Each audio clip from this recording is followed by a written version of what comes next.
Well, you're 100% correct, and just as we're seeing a commercial real estate collapse happening, we're way overstored and way overbuilt in office and retail space, and it takes a productive capacity, which is why we're saying that by printing more and more money, like the $787 billion stimulus package and the $700 billion bank recapitalization and $70 billion going toward failing auto companies and auto parts makers isn't going to solve this.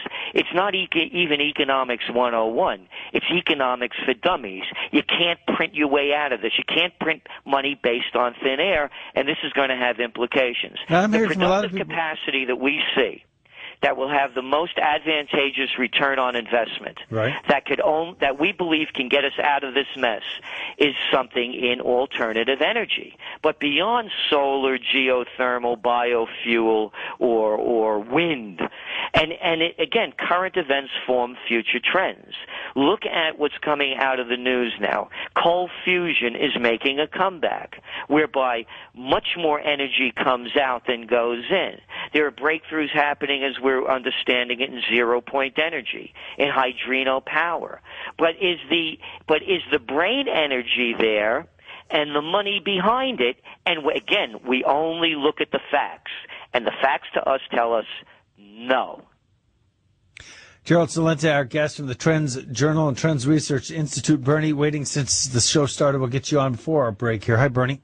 Hi, wonderful to be able to ask you a question. I know you've been very bullish on gold, and I'm very curious specifically where you see the price of gold heading in the next 3, 6, 12 months.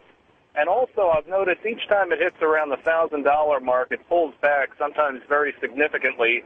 What do you think the factors are that have been keeping the price of gold down, and what factors will push it up? And it just seems to me, with all the money they're printing, it should be higher than it is, but of course the market is what it is. Well, I agree with you. We believe it should be higher than it is. And just to let you know, as I speculate in both the gold markets and I buy gold as well as for possession. So let's again go to current events forming future trends. It was reported last Friday that China doubled its gold holdings, and it's starting to unravel its reserve policy currencies, and mostly being in the dollar. On the other end, you have the IMF, the World Banks, the central banks. There is a big movement among them to keep dumping gold on the market to keep pushing down the price.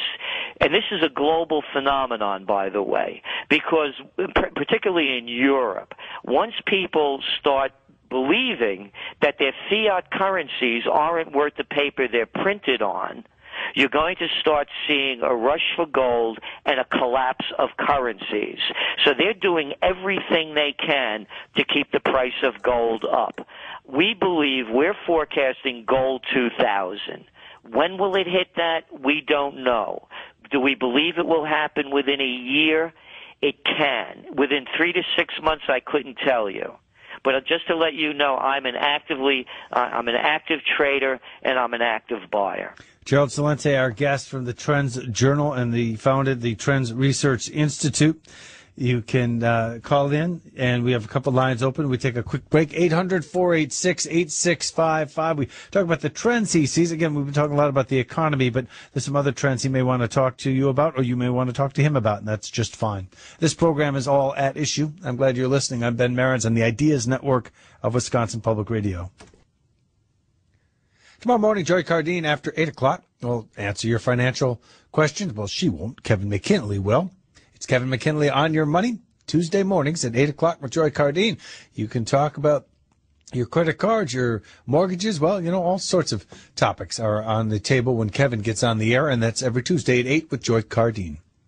800-486-8655. We look at the future with the founder of the Trends Research Institute. Gerald, when you were saying, and that's Gerald Celente, by the way, one of the areas you talked about was the economy being worse this summer. You talked about the stock market rebounding, but it's the stocks that are back that have you worried. I'd like you to talk a little bit about that. What exactly in the market has come back, and why is that not something we should say, look, this is significant, this is a good thing? Well, when you read the media and you start looking at the language, now the buzzword out there is called green shoots. Now that springtime is here, there are green economic shoots of prosperity sprouting up. You know, I mean, this is the language that they actually use, and it keeps being repeated over and over again, not only here but internationally as well. Bernanke, the Federal Reserve Chairman, started it, and now it keeps picking up. So let's look where the reason, again, and then only what we do is we look at the facts and we listen to what they say and what they write.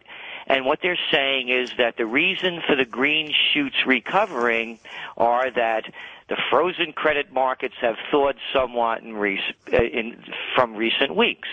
Okay, the credit markets have loosened up a little bit, but that doesn't mean that there's a recovery in sight because we still have the fundamental problems in place. The value of, it's almost now 50% of people with mortgages, their homes are worth less than the mortgages that they're paying back. We're seeing foreclosures rising. We're seeing unemployment rising. So by unfreezing the credit markets a bit, and they're only saying a bit, well, that would ostensibly allow more people to borrow money. Well, that's not going to solve the problem. Where's the productive capacity? The other reason they give is that the financial companies have climbed sharply, though, of course, from abysmal lows. Well, guess what, Ben? Give me, billions of dollars, and I'll show you a profit, too. This is a joke. As we're looking at Goldman Sachs, Bank of America reports, and those of us that watch these things closely, for example, Goldman Sachs reported, they had a great quarter. Oh, they didn't add in December's numbers where they lost $1 billion. How convenient. And now they're allowing the banks and brokerage firms, the casinos that gamble, to put any value they want on their toxic assets. So I could show a profit too. So there's no green shoot there. And now the other one they're saying is that mortgage refinancing has soared in the United States. Well, of course it has. But this is a different kind of refi than the one we saw that really spurred this whole real estate boom. This refinancing boom isn't to go buy a second home. It's not about putting on that extension, going on a vacation, or buying a new car. It's about bringing down your interest rate so you can keep your home and keep paying your mortgage. So there are no green shoots. There is no recovery. They cannot point to one definite item other than those three that I mentioned to you that they continue to repeat ad nauseum. Callers for you, and no surprise to me, Laverne, who loves to talk about the hedge funds and derivatives, listening in, calling in from Monroe. Hi, Laverne. Oh, Ben, you finally got a guest that's telling the truth. Well, they all tell me they're telling the truth, Laverne. I know, they do that. Hello, Gerald. Hello, Laverne. I have a comment and a question. First thing, I hope the federal government investigates these bunch of crooks. The questions are, do hedge fund dealers serve any purpose at all good? And are the derivatives, the worthless ones, are they worth anything? Well, no, they don't serve any good at all. And this is what, this whole thing about having to prop up Wall Street and the importance of Wall Street. There's this whole myth out there of these too big to fails. Let's look at it rather than looking at the line that